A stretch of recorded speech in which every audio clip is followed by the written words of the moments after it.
Hello, আসসালামু আলাইকুম।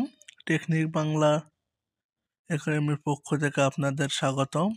আজকে আমরা শিখব একবীজপত্রী উদ্ভিদের বৈশিষ্ট্য।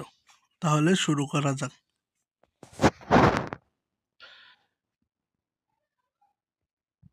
যেসব আবৃতবীজী উদ্ভিদে বীজে একটিমাত্র কি হয় বীজপত্র থাকে তাদেরকে বলা হয় একবীজপত্রী উদ্ভিদ। অর্থাৎ যেসব আবৃতবীজী উদ্ভিদ অর্থাৎ যেগুলো উদ্ভিদে ফল এবং বীজ হয় তাকে বলা হয় কি আবৃতবীজী উদ্ভিদ। একটিমাত্র বীজ হয় তাকে কি বলে একবীজপত্রী উদ্ভিদ। যেমন ধান, গম, ভুট্টা, আখ, পেঁয়াজ, রসুন ইত্যাদি একবীজপত্রী উদ্ভিদের উদাহরণ। তোমরা দেখতে পাবা ধান, গম, ভুট্টা, পেঁয়াজ এগুলো কি এক বীজ, মানে একটা থাকে। যেমন ধানের ভিতরে দেখবে একটা থাকে, পেঁয়াজে দেখবা গোটা গোটা ভাবে থাকে, রসুনে দেখবা।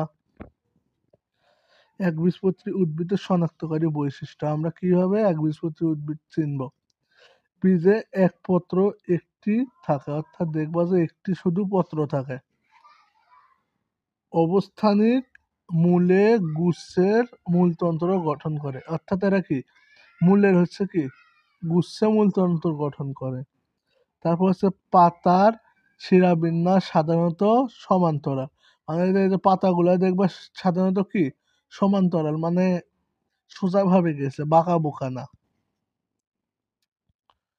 পুষ্প পুষ্পক সংখ্যা ৩ বা এর গুণিতক, যেমন ৩, ৬, ৯, অর্থাৎ পুষ্প কি টাইমোরাস, মানে ওটা সবসময় কি হয় ২ গুণ হয়ে থাকে। বীজপত্রের অবস্থান শীর্ষক এবং ভ্রাণমুকুল পার্শ্বীয়। গৌণ বৃদ্ধি ঘটে না, অর্থাৎ এদের কি ঘটে না, গৌণ বৃদ্ধি ঘটে না। আজকের পর্যন্ত এই পর্যন্ত। আসসালামু আলাইকুম।